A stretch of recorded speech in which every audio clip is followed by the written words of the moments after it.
आणि त्यांच्या आंदोलनाचा मार्ग काय चर्चा काय त्यांना आंदोलन काही विनंती करणार काय विनंती केली का? खाली घ्या ना. त्यांचा जो आंदोलनाचा मार्ग आहे तो कसा असणार आहे खाली घ्या ना. भाजपच्या वतीने आवाहन करण्यात येते की मोर्चा पुढे ढकलावं म्हणून. सुद्धा सांगितलं. मी फक्त मनोजदादाची भेट त्यांचा जो खाली घ्या ना. चेहऱ्याचा द्या. खाली घ्या. संदर्भात त्यांना काही अडचण असेल तर त्यासाठी मी त्यांची भेट आंदोलन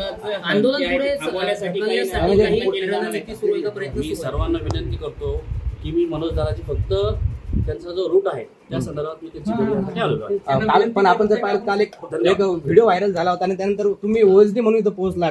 काय बोलणं काय झालं ते तर सांगा.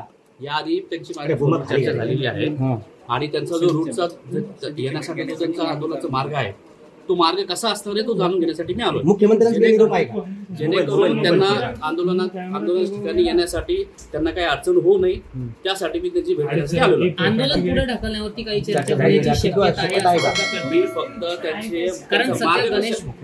त्यांचा मार्ग कसा असणार तो जाणून घेण्यासाठी मी त्यांच्या भेटीसाठी आलो. मुख्यमंत्री काय निरोप देणार? विनंती मी हीच केली आहे की गणपती आहे, गणपतीच्या अनुषंगाने आपण जर पुढे आंदोलन ढकलू शकता तर ही त्यांना मी विनंती केलेली आहे. पण मी ही त्यांना विनंती केली की येताना त्यांना काय येणाऱ्या मराठा बांधवांना अडचण होऊ नये त्यासाठी मी त्यांच्या भेटीसाठी आलो. गणेश उत्सव आहे, तुम्हाला वारंवार विनंती केली जाते की गणेश उत्सवात काही गणेश भक्तांची गैरसोय होऊ नये त्यामध्ये आंदोलन पुढे ढकलावं असं म्हणले कधी नाही असं विनंती पुढे चर्चा करणार काय असेल. तुम्हाला चोरून आपण कधी काही केलं नाही, कधी करत पण नाही. मुख्यमंत्री साहेबांचे उलटे आले हेही तुम्ही आता बघितलंय. मी बाहेर आहे तुमच्या संघ, मी तुमच्या संघ बाहेर आहे आणि तुमचं झालं लगेच आपण चर्चा करू. पण मीडियाचे बांधव म्हणले आमची चर्चा झाली. मीडियाचे बांधव म्हणले बाहेर आहे आपल्याला थोडी बाईट करायची. आधी तुमची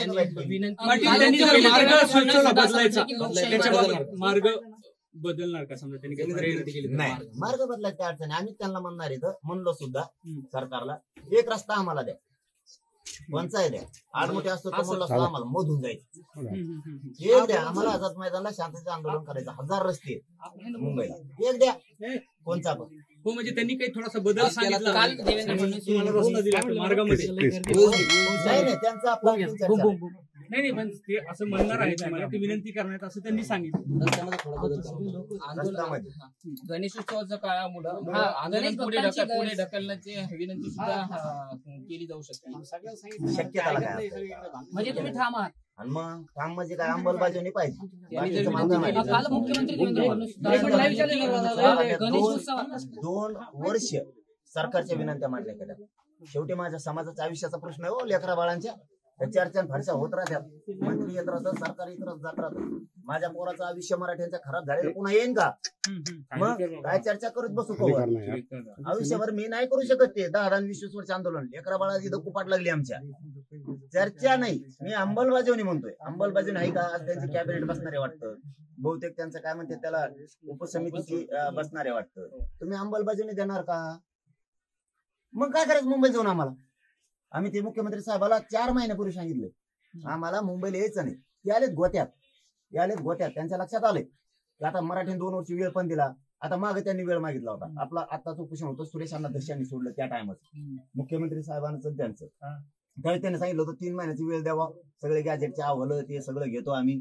समितीचे जे 58 लाख नोंदी आहेत मुद्दाम मी सगळं खरं सांगतो की ते खंड स्वीकारतो. मग आपल्याला मराठा आणि कुणबी एक JR काढता येईल, आपल्याला गॅजेट लागू करता येतील, केसेस मागे घेता येत्या. ठीक आहे म्हणलं, वेळ दिला 3 महिन्याचा. आता तुम्ही चर्चा नाही, चर्चेला कदरून गेलो राव मी. कवर चर्चा हे रोज येत राहणार. चर्चेने अंमलबजावणी आहे का? नाही यायचं मुंबईत. पण अंमलबजावणी जर नसेल, उद्या सकाळी 10 वाजता शांततेत महाराष्ट्रातला मराठा निघाला, बदल होणार नाही. खरं तर तुम्ही अंतरवाली सोडीपर्यंत चर्चेची तयारी दाखवली होती. हा मग करतोय ती काय, मी काय नाही म्हणलो. खरं तर अवघे काही तास शिल्लक राहिले. सरकारकडून काही तुमच्यासोबत चर्चा झाली का किंवा काही तसा प्रयत्न झालाय का? नाही कधी झाला नाही. झाला तरी तुम्ही असतातच. झाला नाही.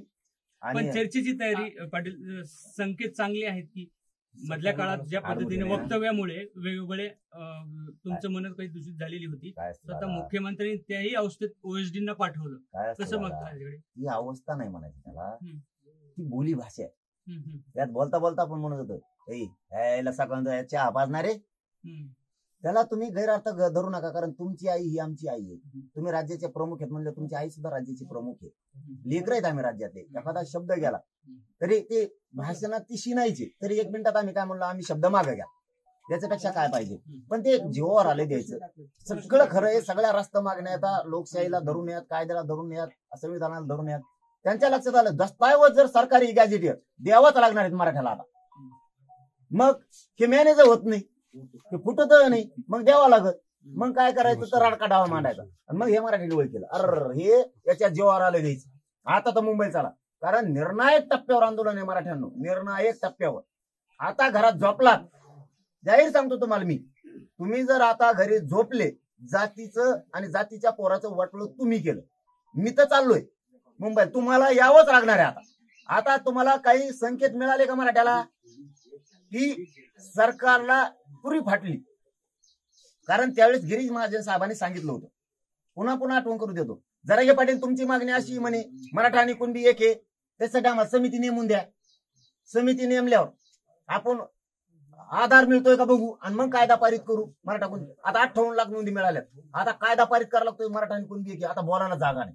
गॅजेटियर 13 महिने झाले अभ्यासाला घेतलेले, 13 महिने. आणि मग आता ते पण द्यावं लागतील. मग काय करायचं, तर मराठ्याला तर द्यायचंच नाही आरक्षण. हे पोरग तर मॅनेज होत नाही. मग आता आपल्या लोक येण्यात काढतील. वेळ दिला नाही म्हणा, 2 वर्ष दिला म्हणते. त्यांना बोलायला जागा नाहीये. परत 4 महिने तारीख झाली डिक्लेअर केलेली. तिकडून मुंबईकर त्यांना नाव ठेवावं लागेल. मुख्यमंत्र्यांना मीडियासमोर खरं सांगतो, मुख्यमंत्र्यांना नाव ठेवावं लागेल मुंबईकर. तुम्हाला जर 4 महिन्यापूर्वी त्यांनी सांगितलं होतं, त्यांना आडमोठापणा नव्हता त्यांचा, त्यांनी सरळ सांगितलं होतं की आम्हाला मुंबईला यायचं नाही 26 तारखेपर्यंत ऑगस्टच्या, तुम्ही अंमलबजावणी करा. का नाही केली त्यांच्या मागण्या? आणि आता म्हणताय त्यांना गणेश उत्सव येईन, असं येईन, तसं आहे. त्याच्यामुळे मुंबईकर दोष आम्हाला नाही द्यायला, तर मुंबईकर दोष आता मुख्यमंत्र्याला द्यायला. हे मुख्यमंत्र्यांना हाताने विनाकारण करून आणलंय. म्हणून आमचा काय दोष नाही. आम्ही सगळे, आमची चूक नाही, आम्ही सगळे प्रयोग केलेत. हात जोडलेत, पाय जोडलेत, कायदेशीर सांगितलंय, वेळ दिला वेळोवेळी. आताच 3 महिने वेळ दिला, मागितला होता त्यांनी वेळ आम्हाला की आम्ही गॅजेट लागू करायचे, मराठा कुणबी एक जार करायचे. 3 महिन्याची वेळ द्या. आता सरकार आले, 15 दिवस झाले आणखीन आलेलं. सुरेश अण्णा धस आलते तेव्हा. आता बोला जागा आहे. म्हणून लोकांनी ओळखलं, अरे मराठ्याला आरक्षण मिळतं, हे मुद्दाम देत नाही ना, आता मुंबईत चला. म्हणून मराठ्याला म्हणतो पुन्हा पुन्हा घरात झोपू नका. घरात झोपलात शाप शिव्या खाता लेकरा बाळाची.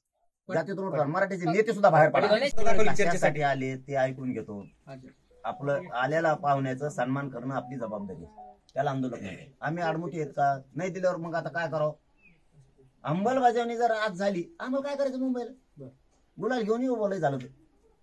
तुम्ही नाही झाली तर उद्या सकाळी 10 वाजता अंतरवालीहून गरीब मराठी, श्रीमंत मराठी, कर्मचारी, नोकरदार मराठी अख्खे मुंबईकडे उद्या निघणार आहेत. कारण आता कळून चुकलंय आणि मराठ्यांनाही संकेत सांगतो तुम्हाला, निर्णायक टप्प्यावर आंदोलन आहे. अशा टायमाला साथ द्या माय बापा हो, आता साथ द्या.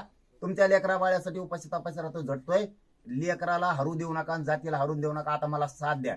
अख्खे मुंबईकडे निघा. तुम्ही फक्त 29 ऑगस्ट पर्यंत थांबा, माघारी या. आता घरी झोपायची वेळ नाही. बरं, हात जोडून सांगतो, लय निर्णायक टप्प्यावर आंदोलन आलंय. त्यांना असं वाटलं होतं मराठीच येणार नाहीत म्हणून हे लक्षच घालत नव्हते आपल्या गरीबाच्या मागण्याकडे. जेव्हा मराठ्यांनी गाड्या लावल्यात आणि जे आता दिसतोय त्यांना लय मराठी मुंबईत येणार आहे, आता पळायला लागले. 2 वर्ष कुठे गेलते? गणेश उत्सवाच्या काळात खोडा नको, शिवरायांच्या काळात हिंदू सणांमध्ये खोडा घातल्यास निपात करायचे, असा अप्रत्यक्ष इशारा जरांगे पाटलांना मुख्यमंत्री देवेंद्र फडणवीसांनी दिला. करा म्हणा निपात, मग आमचा टाका कापून, आम्हाला घाला गोळ्या.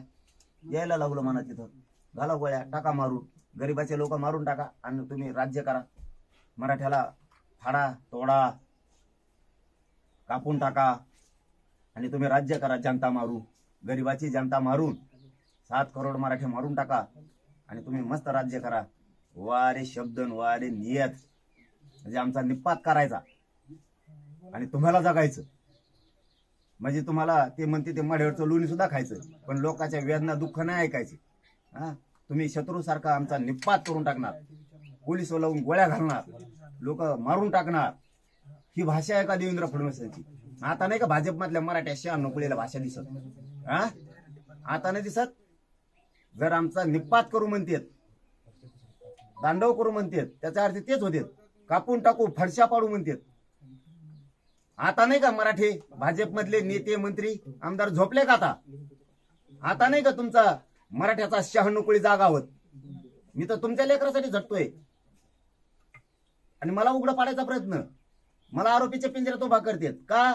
हे मॅनेज होत नाही, फुटत नाही, हे इमानदार आहे, जातीला आरक्षण मिळून देईल, याला बदनाम करा, याला काहीतरी उकरून आणा, याला काहीतरी धमक्या द्या, पोलिस बघून घेते म्हणा, काही म्हणा, पण बदनाम करा. मराठ्यांना फक्त एवढंच सांगतो, सरकारने मला उघडं पाडा ठरवलं, उघडं पुढे देऊ नका, मला साथ द्या, तुम्हाला हात जोडून सांगतो. आणि माझी तिसरी महत्वाची गोष्ट, एकाने दगडफेक जाळपोळ करायचा नाही, त्यांना तेच घडून आणायचे, समजून घ्या. शांत राहा, कोणी मीडियात बोलू नका, कोणी सरकारबरोबर चर्चेला जाऊ नका, शांत राहा. ते आपल्याला उचकी देत बोलावं म्हणून, मराठी ही रागीत येत, मग ते त्याचा लाभ उचली देत, फायदा उचली देत. त्याच्यामुळे कुणीही मीडियात कोणाला टार्गेट करू नका, कोणत्याच नेत्याला. बऱ्याच नेत्याचे रात्री संदेश आलेत, आम्हाला फडणवीस साहेब बोलायला लावतात, आमच्यावर विनाकारण प्रेशर करतात. त्याच्यामुळे बोलू नका, त्यांना घडून आणायचंय. कुणीही दगडफेक करायची नाही, जाळपोळ करायची नाही, शांततेत मुंबईत बसायचं. तुमचं कोणी काय करू शकत नाही मराठीचं, फक्त तुम्ही शांततेत चला. आता मात्र निर्णायक टप्पा आहे, मागं हटवू नका.